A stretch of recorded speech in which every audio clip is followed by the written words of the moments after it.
Advertencia. Este video puede contener material fuerte, se recomienda discreción.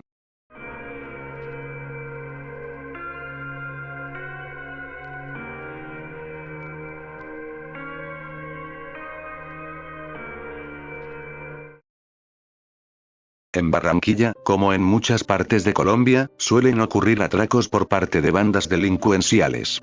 Lamentablemente, estos hechos pueden ocasionar accidentes e incluso el asesinato de conductores. A raíz de esta situación, se iniciaron protestas por parte de conductores de empresas como Sobusa.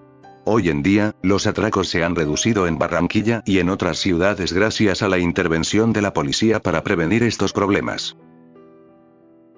En la madrugada del 18 de febrero de 2017, un bus Marco Polo Paradiso G7 de la empresa Turbus iniciaba un recorrido desde Mendoza, Argentina, hacia Santiago de Chile. Sin embargo, al acercarse a la frontera entre Argentina y Chile, el vehículo comenzó a exceder los límites de velocidad debido a la conducción de Francisco Sanuesa. En el kilómetro 1223, el bus perdió el control y terminó volcado. Lamentablemente, 16 personas fallecieron en el lugar del accidente, y otras 3 murieron posteriormente en el hospital debido a la gravedad de sus heridas, lo que dejó un total de 19 víctimas fatales. Tras la tragedia, Turbus abrió una oficina en Mendoza para brindar apoyo a los heridos y a los familiares de las víctimas.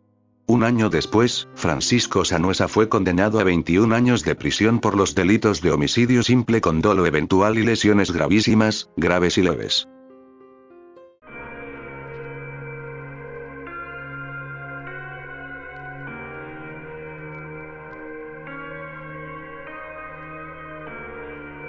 ...14 de enero de 2018... Un bus de la empresa Cooflo Norte Libertadores, que cubría la ruta Arauca-Yopal, fue interceptado en el sector conocido como La Lágrima por 2 hombres que se movilizaban en moto.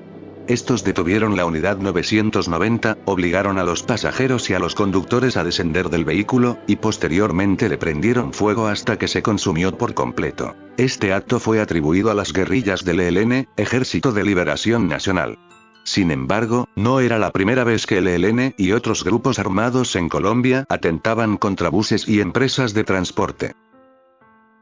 El 13 de septiembre de 2011 en la estación Flores, en Buenos Aires, Argentina, ocurrió un hecho marcado por irregularidades.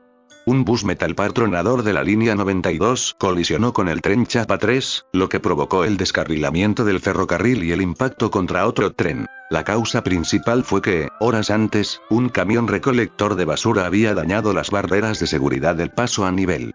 La situación se agravó porque el encargado de tránsito de la zona no se encontraba en el lugar al momento del accidente. Lamentablemente, 11 personas fallecieron, casi todas ellas pasajeros del bus.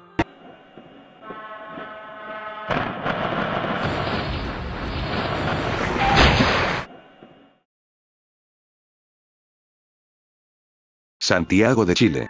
29 de julio de 2019. En la terminal Alameda, 51 pasajeros abordaban un bus Buscar Panorámico DD de la empresa Línea Azul, con destino a Temuco.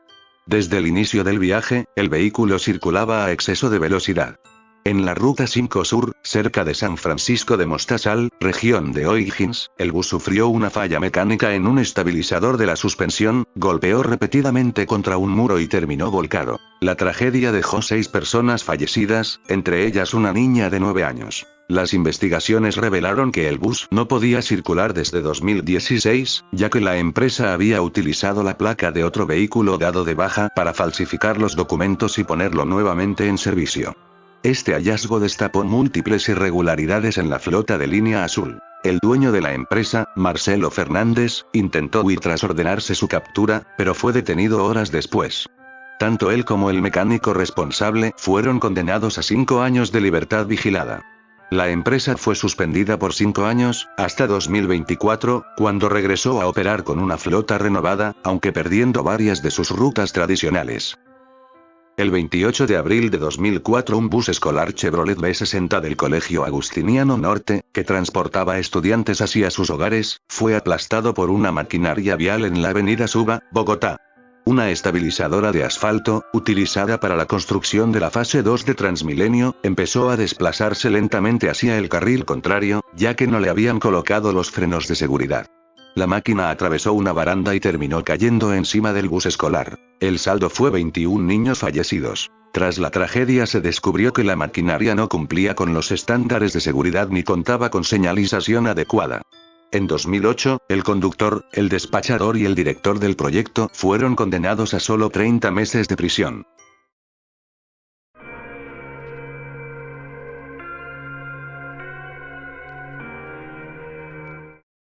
En el municipio de Mexicanos ocurrió un hecho atroz el 20 de junio de 2010. Un microbús Toyota de la Ruta 47, que se dirigía desde Mexicanos hacia San Salvador, fue interceptado alrededor de las 7:30 de la noche por miembros de la pandilla Mara Barrio 18. Los delincuentes obligaron al conductor a desviarse hacia la zona de Jardín, un lugar poco transitado a esa hora. Allí, los pandilleros rociaron el vehículo con gasolina y le prendieron fuego. Las personas que intentaban escapar de las llamas fueron abatidas a tiros por los atacantes. Cuando la policía llegó al lugar, los responsables huyeron. Los agentes lograron rescatar a 15 personas heridas, pero la tragedia dejó 17 víctimas fatales. 3 años después, en 2013, los autores fueron capturados y condenados a penas que oscilaban entre 66 y 400 años de prisión. Este hecho marcó uno de los días más oscuros e indignantes en la historia reciente de El Salvador. El 10 de febrero de 2025 un bus extraurbano proveniente de San Agustín a Cazahuastlán, con destino a Ciudad de Guatemala, sufrió una falla mecánica en los frenos. El vehículo comenzó a ganar velocidad descontroladamente, colisionó con varios automóviles y, al llegar a una curva cerrada, se precipitó 70 metros hacia el río Las Vacas. El violento impacto provocó la muerte de 55 personas, dejando solo 8 sobrevivientes. Las investigaciones revelaron que el bus circulaba a exceso de velocidad y que, además, era un vehículo antiguo con más de 30 años de uso, lo cual evidenció graves fallas de mantenimiento. Unas semanas después del caso anterior. El 27 de febrero de 2025 durante el concierto de Shakira en el estadio El Campín, Transmilenio implementó un servicio nocturno especial para transportar a los asistentes. Sin embargo, un acto de irresponsabilidad terminó en un accidente. Un bus Buscar Urbanus Plus Serie 5 colisionó con una camioneta Ford que se había pasado un semáforo en rojo. El accidente dejó 11 personas heridas, entre ellas una mujer que quedó atrapada bajo el biarticulado. Pese a los esfuerzos médicos, falleció días después debido a la gravedad de sus heridas. El responsable, identificado como Mateo Murillo Sánchez, de 19 años, conducía en estado de embriaguez al momento del accidente. Fue detenido. Sin embargo, al momento de la publicación de este video, aún no se ha confirmado la condena ni si se le suspendió la licencia de conducción. El 8 de febrero de 2025 desde una pequeña terminal en Cancún partía un bus Marco Polo Paradiso G7 de la empresa Tours Acosta, con destino a Comalcalco. El viaje transcurría con normalidad hasta que, alrededor de las 2:45 de la madrugada, el bus colisionó con un camión cisterna que había invadido su carril. Ambos vehículos se incendiaron inmediatamente, quedando envueltos en llamas. Solo 8 pasajeros lograron escapar con vida, mientras que 41 personas perdieron la vida, convirtiéndose en uno de los peores accidentes viales en la historia reciente de México.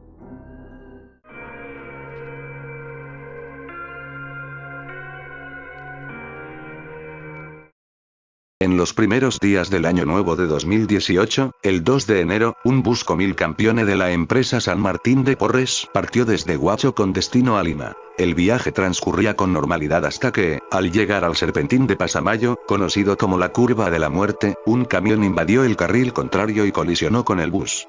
El vehículo perdió el control y cayó al abismo, a más de 100 metros de altura. El saldo fue trágico. 52 personas murieron y 6 resultaron heridas, uno de ellos logró saltar del bus antes de la caída. La causa del accidente fue la imprudencia del conductor del camión, Cristian Quillaguamán, quien circulaba a exceso de velocidad en una zona de curvas peligrosas. En 2019, Quillaguamán fue sentenciado a 8 años de prisión por homicidio culposo y lesiones culposas. La empresa propietaria del camión, Translevisa, guardó silencio y no asumió responsabilidades. Por su parte, Indecopi multó a San Martín de Porres con 1.867.500 soles, al comprobar que no tenía autorización para transportar pasajeros, además de ordenar la suspensión de sus operaciones. Este es considerado uno de los casos más tristes en Colombia, producto de la negligencia y la falta de control. El 18 de mayo de 2014 una buseta Dodge P300, que transportaba niños de una iglesia pentecostal en Fundación Magdalena, se incendió poco después de iniciar su recorrido. El vehículo se había quedado sin gasolina, por lo que el conductor, Jaime Gutiérrez, fue a comprar combustible. Al regresar, dejó una botella con gasolina en manos de un niño, quien accidentalmente la derramó dentro del bus. Cuando los menores intentaron salir, el conductor cerró las puertas, y al intentar encender el motor haciendo contacto directo con los cables, ya que el bus no tenía encendido por llave, una chispa cayó sobre el combustible derramado, provocando un incendio devastador. Los bomberos no contaban con agua en ese momento, y cuando lograron volver al lugar, el fuego ya se había consumido casi por completo. El resultado fue trágico. 33 niños fallecidos y 15 heridos. Las investigaciones revelaron que el bus no tenía seguro ni revisión técnico-mecánica vigente, y su propietario, Alfredo Esqueda, se dio a la fuga. Meses después, Jaime Gutiérrez y el pastor Manuel Ibarra fueron capturados y, en 2016, condenados a 10 años de prisión. El 4 de agosto de 2018 un bus de turismo colombiano inició su recorrido desde Cali hacia Perú con destino a Lima. El vehículo, afiliado a Cotra Especiales del Oriente, no contaba con permiso para realizar rutas internacionales. Durante su trayecto, el bus presentó múltiples fallas mecánicas, quedando varado una semana en el municipio de San José de Isnos, Huila. Pese a ello, reanudó su recorrido. Sin embargo, el 15 de agosto, mientras circulaba por la vía Pifo-Papayacta, una carretera conocida por sus curvas peligrosas, los frenos fallaron, el bus comenzó a ganar velocidad, chocó contra una camioneta, luego impactó varias viviendas en el sector conocido como Comedor Idita y finalmente volcó. Lamentablemente 24 personas fallecidas y 22 heridas. La investigación reveló algo aún más grave. Debajo del piso del bus se encontraba un cargamento de marihuana. El viaje formaba parte de una operación ilegal de tráfico de drogas disfrazada de turismo gratuito, organizada por una red criminal en Cali. El conductor, su esposa y Claudia Jimena, la mujer que coordinó el viaje, fueron condenados a 17 años de prisión. El 6 de diciembre de 1989 un bus del acueducto de Bogotá, cargado con explosivos, estalló frente al edificio del DAS, Departamento Administrativo de Seguridad. El atentado fue orquestado por Pablo Escobar Gaviria y el Cartel de Medellín, con el objetivo de asesinar al entonces director del DAS, el general Miguel Alfredo Maza Márquez. La explosión fue devastadora. 63 personas murieron y más de 600 resultaron heridas. Numerosas edificaciones alrededor también fueron destruidas o gravemente afectadas. Este hecho marcó uno de los capítulos más oscuros del conflicto narcoterrorista en Colombia, reflejando la brutalidad con la que el cartel actuaba contra el Estado.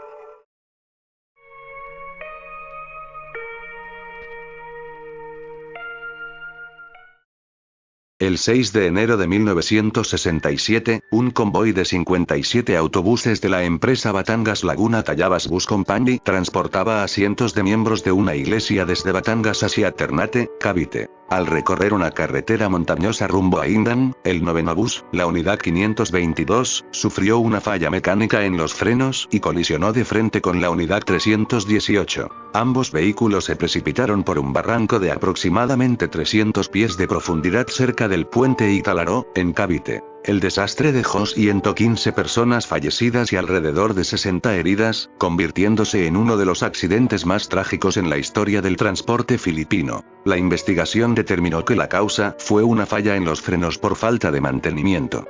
Lo más indignante fue que el conductor del bus 318, Lolito de Castro, saltó del vehículo antes de caer al abismo, abandonando a los pasajeros. Días después fue arrestado, aunque su destino posterior permanece desconocido. El 15 de febrero de 2023, un bus de placas 5B54 partió desde el tapón del Darién, transportando migrantes hacia el albergue Los Planes, en Hualaca, provincia de Chiriquí. Al llegar a la zona, el conductor se pasó la entrada del albergue y, al intentar regresar, perdió el control del vehículo, cayendo por un barranco y golpeando un microbús que se encontraba en la carretera inferior. El saldo fue devastador. 42 personas perdieron la vida y 21 resultaron heridas. Las autoridades panameñas catalogaron este hecho como la peor tragedia vial en la historia del país, lo que provocó conmoción internacional y un debate sobre las precarias condiciones del transporte de migrantes en la región. El 23 de noviembre de 2021, un bus turístico de la empresa Vesa Trans, que transportaba turistas desde Estambul, Turquía, hacia Macedonia del Norte, sufrió un grave accidente en la autopista Struma, cerca de la ciudad de Bosnet, Bulgaria. El vehículo chocó contra una barrera de seguridad y, segundos después, se incendió por completo. Solo 7 pasajeros lograron escapar antes de que las llamas consumieran el bus, mientras que 45 personas perdieron la vida, entre ellas 12 menores de edad. Las primeras hipótesis apuntaron a que el conductor se habría quedado dormido, aunque también se señaló que la carretera tenía un historial de accidentes. El siniestro se convirtió en una de las tragedias más graves en la historia moderna de Bulgaria y Europa.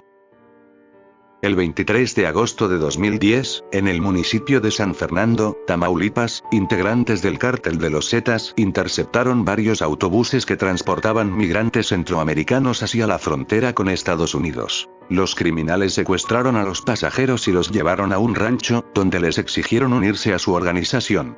Quienes se negaron fueron asesinados brutalmente. El resultado fue una masacre de 72 migrantes. Solo un joven ecuatoriano logró escapar herido y alertó a las autoridades. Al llegar al lugar, la Marina de México encontró armas, vehículos robados y documentación de las víctimas. Un año después, en 2011, se descubrieron más de 190 en la misma zona, confirmando que San Fernando era un centro de secuestros y exterminio de migrantes. Este crimen estremeció al mundo y se convirtió en símbolo de la violencia extrema del narcotráfico en México.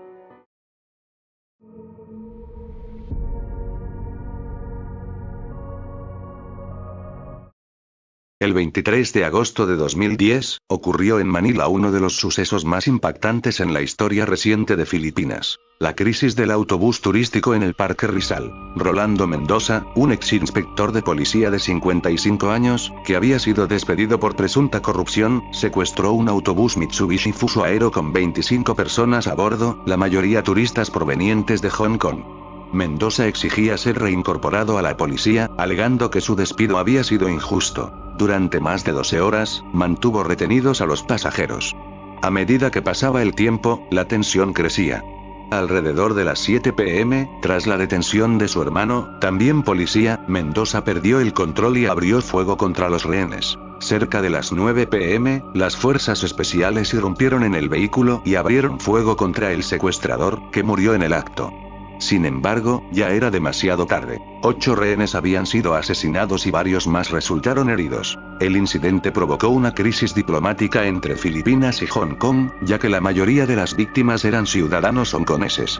El gobierno de Hong Kong acusó a las autoridades filipinas de negligencia e incompetencia en el manejo de la crisis. Posteriormente, el entonces presidente Benigno Aquino III ofreció disculpas públicas. Las investigaciones oficiales concluyeron que hubo errores graves en la estrategia policial, falta de comunicación y mala coordinación durante el operativo. El 30 de julio de 2008, un hecho atroz conmocionó a Canadá. Tim McLean, un joven de 22 años, viajaba en un autobús Greyhound que recorría la autopista Trans-Canadá con destino a Winnipeg. Mientras dormía en su asiento, fue atacado repentinamente por Vince Lee, otro pasajero, quien sin provocación alguna lo apuñaló brutalmente. El conductor detuvo el autobús de inmediato y los pasajeros huyeron despavoridos, dejando al agresor encerrado dentro con la víctima. Durante horas, la policía rodeó el vehículo mientras Lee continuaba con actos violentos sobre el cuerpo de McLean, en una escena que horrorizó al país entero. Tras su arresto, se determinó que Vince Lee padecía esquizofrenia paranoide y creía que McLean era una amenaza sobrenatural. Por esta razón, fue declarado no penalmente responsable por enfermedad mental y trasladado a un hospital psiquiátrico en lugar de una prisión. El caso de Tim McLean cambió la percepción de seguridad en los viajes interurbanos de Canadá y generó un profundo debate sobre la salud mental y el transporte público.